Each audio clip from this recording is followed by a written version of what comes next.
मो ना सचिदानंद बल मो घर साहापुर पंचायत कंडरागड़िया ग्राम। एक्चुअली मोर तो 2 मास भितर मुझे हॉस्पिटल आसली 6 थर कि 7 थर खंडे सबू थर गोटे स्ट्रीप मैक्सिमम 2 स्ट्रीप मत मिलूँ। मो घरटा भी हॉस्पिटल टू 17 किलोमीटर दूर। गोटे पेसेंट जदि 17 किलोमीटर दूर को 2 मास भितर 6 थर आसे ये मेडिसिन टा मागणा मिलूँ आम केमी कह।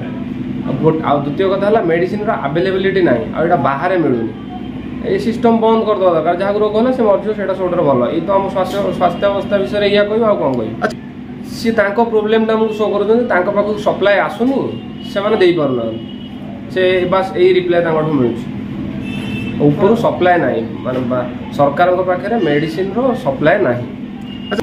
देखो इलेक्शन टाइम बर्तमान जदि मेडिसिन अवेलेबिलिटी हो पारुनी बहुत राज्य सरकार और केंद्र सरकार आ इलेक्शन सरला पर ये आम कथा कौन शुणी ना ये केंद्र सरकार शुणियो ना ये राज्य सरकार शुणी। इलेक्शन समय जदि यही अवस्था होउची इलेक्शन सरला पर कौन हम आप साधारण जनता हिसाब से मुझे कौन कह आप जापर मुझे कौन कह चाहूँ दाबी आज्ञा देखो जी दाबी अलरेडी अच्छी लोक पाखे सी तो हो पारुनी आ ये की दाबी जे लोक शुणी लोक मरीगले तो देशर कौन नेता सरकार कौन असुविधा हो लोक मरीगले ये दाबी किसी ना। दाबी तो मोर मेडिसिन टा मिल पानी मुझे कौन दाबी करी गोटे जब मेडिसिन ठीक से आवेलेबल हो पानी मुझे केमी चिंता करी हाँ तिहिड़ी हॉस्पिटल दाबी करी हाँ भल अस्त्रोपचार हो बोली आग क्रोसिन टैबलेट टीबी टैबलेट यहीटा आग आवेलेबिलिटी करूँ दाबी कथा नेक्स्ट चिंता करिया।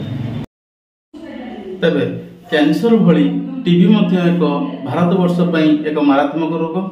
प्रति 2 मिनिट रे 3 जन लोक टीबी रोग जख्मा रोग भारत वर्ष में मृत्युवरण करते।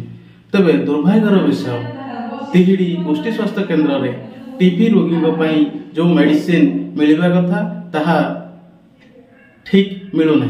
यही मिलूना जे जो मेडिसिन माने से माने थरक आसिक 1 मास 15 दिन जो मेडिसिन नहीं खाऊले किंतु 30 किलोमीटर 20 किलोमीटर दूर से माने बारंबार आसवा पड़ुछि मात्र गोटे मेडिसिन 2टी मेडिसिन नहीं जावाक पड़ुछंती। ए संपर्क में आमे भद्रक सीडीएम सहित फोन जोगे आलोचना करिवारु से आमको फोन जोगे कहिथिले जे मतामत कहिथिले जे एटा केवल तिहिड़ी गोष्ठी स्वास्थ्य केन्द्र नुहे भद्रक मुख्य चिकित्सालय तथा ओडिशार समस्त चिकित्सालय रे टीबी मेडिसिन वर्तमान उपलब्ध बहुल मात्रा रे नाही जेउथपई रोगी माने हतसंत हेउछंती। तबे आगामी दिन में देखा बाकी रहा सरकार एप्रति केते दृष्टि देवे एवं ओडिशा तथा भद्रक जिला तथा तिहिड़ी गोष्ठी स्वास्थ्य केन्द्र में जख्मा रोग पीड़ित लोकों सरकार केवे दरद देखा मिले।